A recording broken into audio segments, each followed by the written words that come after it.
आणि अशी चर्चा जशा मागच्या लोकसभेच्या निवडणुका 2 वर्षापूर्वी झाल्या आणि निकाल लागले त्या दिवशीपासून अशा पद्धतीनं चर्चा चालू आहे. खासदारांनीच या चर्चा निराधार असल्याचं स्पष्टीकरण दिलेलं आहे.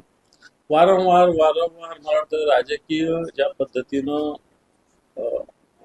अपयश म्हणा किंवा डॉमिनेशन या ठिकाणी होतंय, मला वाटतं त्याच्यातून एक काहीतरी आम्ही मोठे आहोत हे दाखवण्यासाठी अशा पद्धतीने सातत्यानं अफवा पसरवल्या जातात. बरं, आमचे काही खासदार सुद्धा बोललेले आहेत आणि शिंदे गटाकडून तशाच पद्धतीने खुलासे आले की अशा कोणत्याही भेटी झालेल्या नाही. त्यामुळे ज्याच्याशी झाल्या म्हणतात त्यांच्याकडून खुलासे, ज्यांच्या झाल्या म्हणतात त्यांच्याकडून खुलासे. त्यामुळे या बाजारात तुरी असंच म्हणता येईल, याच्यावरती काय म्हणता येईल. एक मिनिट, पण ऍक्सेप्ट कोणी करणार नाही हे तितकं सत्य आहे ना राजकारणात, तसं झालंही असेल तर. हे पहा, खासदार म्हणजे लपून छपून बरे एखादा माणूस एखाद्या वेळेस भेटू शकतो. सगळे खासदार एकत्र कसे भेटू शकतात किंवा भेटले असतील? लपून राहणार थोडी खासदार असतात. त्याच्यामुळं या गोष्टी एखाद्याने एखाद्याला फोनवर बोललं किंवा एखाद्या चालता चालता हाय हॅलो केलं, ह्या काय भेटी असतात असं त्याचा अर्थ होऊ शकत नाही. त्याच्यामुळं या अफवा सातत्यानं चालू आहेत आणि पुन्हा एकदा नव्या आज सकाळपासून पुन्हा जोरात चालू आहे. नाही, तसं म्हणलं तुम्ही शिंदे यांच्या डॉमिनेशन सुरू होईल. जर हे खासदार त्यांना मिळाले तर दिल्लीत त्यांचंही प्राबल्य वजन वाढवायला मदत होईल. म्हणूनही मला असं वाटतं आता जे राज्यामध्ये शिंदे गटाला भारतीय जनता पार्टी सापत्नतेची वागणूक देते आणि त्याच्यातून आम्ही काहीतरी मोठे आहोत हे दाखवण्यासाठी सुद्धा अशा पद्धतीनं राहून ते नाही का लांडगा आला रे अशा पद्धतीनं नेहमीच चालू आहे असं तरी वाटतं. बरं, तुम्ही म्हणताय म्हणजे अफवा आहेत म्हणा, किंवा मग हे कशासाठी केलं जातं नेमकं आताच्या काळामध्ये? सांगितलं ना मी, स्वतःचं महत्व वाढवण्यासाठी केलं जातं. संजय शिरसाट याला विरोध एका महिन्यात कळ काय? मंत्री शिरसाट्याचे 6 महिन्यापूर्वीचे वक्तव्य असेच होते की 8 दिवसात कळेल, 15 दिवसात कळेल, 1 महिन्यात कळेल. संजय शिरसाट जे म्हणतात ते खरं आहे की 1 महिन्यात त्यांनाही कळेल काय काय होतं. नेमकं काय कळेल त्यांनाच. शिरसाट थांबणार नाही काय पक्षात? असं मी कुठं काय बोललो. फक्त 1 महिन्यात काय काय होतं कळेल तर खरोखर कळेल असं माझं मत आहे. 4 नावं चर्चेत आहेत ना ते, की एकनाथ शिंदे नाराज आहे, मंत्रिमंडळात फेरबदल म्हणून. त्यात शिरसाटांचा नाही, मी त्याच्याविषयी त्यांच्या पक्षाचा तो अंतर्गत भाग आहे. कोण मंत्री नाराज आहे, खुश आहे, हा त्याचा भाग आहे. त्याच्यामुळं शिरसाट आपल्या जिल्ह्याचं प्रतिनिधित्व करतं याचा आम्हाला अभिमान आहे. त्याच्याविषयी काही असं काही कोणाला हे करावं ते करावं ही भूमिका किंवा भावना आमची मूळची नाही. हायकोर्टाने राज्य सरकारला चांगलं सेट दिलं. एक शिक्षिका कोर्टात गेली होती, मला पेन्शन मिळत नाही ही तिने बाब मागली. त्यावर हायकोर्ट स्पष्ट शब्दात म्हणाले, तुमच्याकडे पैसे नाही करता तर लाडकी बहीण योजना बंद करून टाका. ती कशाला चालवतात? काय म्हणतो? अशा योजना चालवणं काही चुकीचं असं नाही म्हणता येणार, पण आपल्याकडे ग्रामीण भागात म्हण आहे, हातपायपासून पांघरून घ्यावं अशा पद्धतीने आपल्याकडे म्हणून. तशा पद्धतीने आर्थिक स्थिती नसताना मताच्या लालचेपायी योजना येणं हे चुकीचंच आहे. आत्ता ही योजना सुरू होऊन 1.5 वर्ष झालं तरी याला बजेटरी प्रोव्हिजन नाही आहे जेवढी पाहिजे तेवढी. समजा 45,000 कोटी रुपये लागतात, तर कुठं प्रोव्हिजन आहे? शेतकऱ्यांची कर्जमाफी जाहीर केलेली आहे, कुठं प्रोव्हिजन आहे? आणि म्हणून या सगळ्या योजना मला असं वाटतं करत असताना सरकार फक्त एक लोकप्रियता, जसं 33,000 कोटी रुपयाचं पॅकेज शेतकऱ्यांना द्यायची गोष्ट आहे, कुठं मिळालं? त्याच्यामुळं हायकोर्टाचे ताशेरे योग्यच आहे. मोठ्या मोठ्या अधिकाऱ्यांचा पगार थांबला का? कलेक्टरचा कधी थांबला का? कमिशनरचा थांबला का? तहसीलदाराचा थांबला का?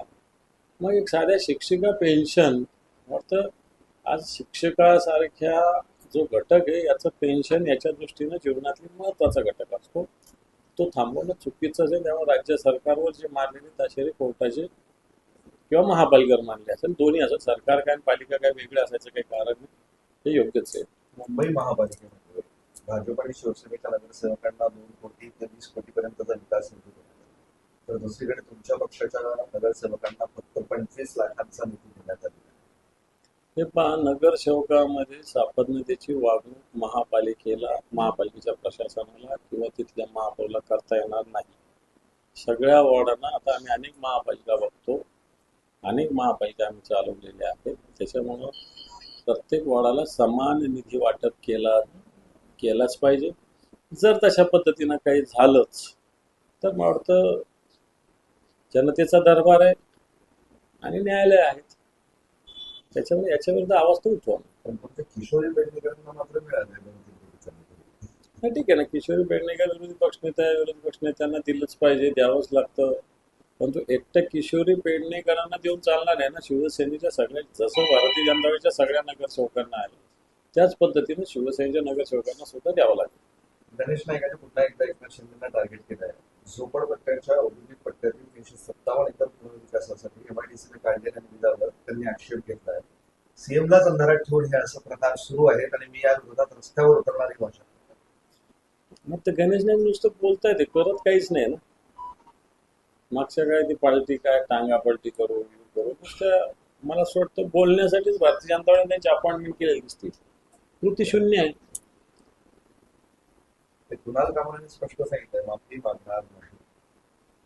काय करायचं काय चूक बोलला होता तो कुणाल कामरा? काय चूक बोलला? एखाद्याला एखादं गाणं विडंबन गीत सादर करणं, आता कित्येक हास्य कवी संमेलन होतात, मराठी असतील हिंदी असेल, त्याच्यातही अशा पद्धतीने विडंबन राजकीय लोकांचं केलं जातं, सगळ्यांचंच केलं जातं. त्यामुळे ते मला असं वाटतं एक कविता म्हणून किंवा एखादं साहित्य म्हणून घ्यायला काय हरकत आहे. तर कुणाल कामराची भूमिका मला असं वाटतं अभिव्यक्ती स्वातंत्र्याच्या दृष्टीने योग्यच आहे आणि त्याच्यावर अशा पद्धतीने कारवाई करण्याचा विधिमंडळाचा प्रयत्न सुद्धा चुकीचा आहे.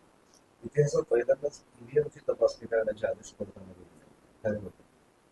चांदिवलीच्या निवडणुकीची केस होती, तर ईव्हीएम बोलवा, संबंधित कंपनीला बोलवा आणि सगळी तपासणी करा असं कोर्टाने सांगितलं. मला असं वाटतं चांगला निर्णय आहे. दूध का दूध पाणी का पाणी एकदा झालं पाहिजे. अशा पद्धतीने ईव्हीएम विषयी सर्वसामान्य माणूस आता शंका उपस्थित करतोय. कोर्टानेच त्याची दखल घेतली. आता या निर्णयाचं स्वागत केलं पाहिजे. बारामती निवडणूक बिनविरोध झाली नाही हे तटकरेंचा आदेश आहे. त्यांचा अहंकार नव्हता असं विकास नव्हता.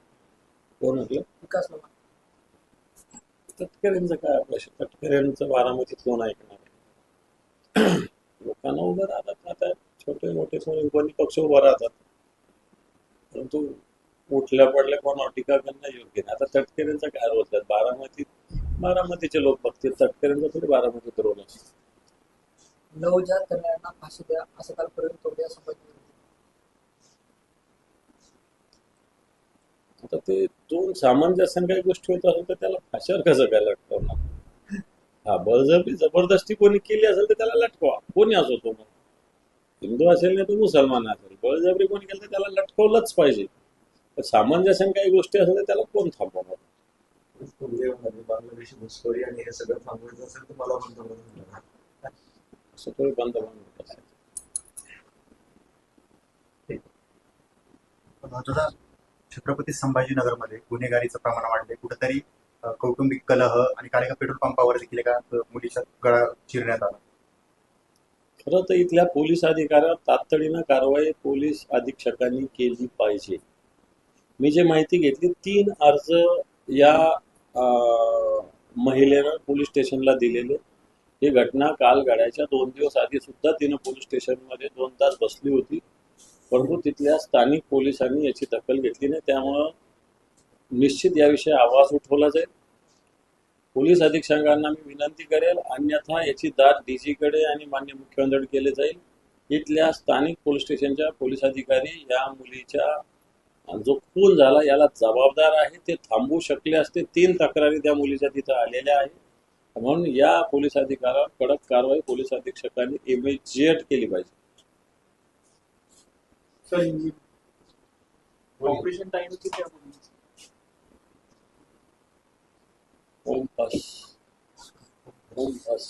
नहीं क्योंकि इस पिछले साल से जोड़ने के कॉन्ट्रैक्ट में अभी कोई 6 बोलता, कोई 7 बोलता, कोई 8 बोलता, कोई 9 बोलता. ज्याने 10 नहीं बोले क्योंकि है 9.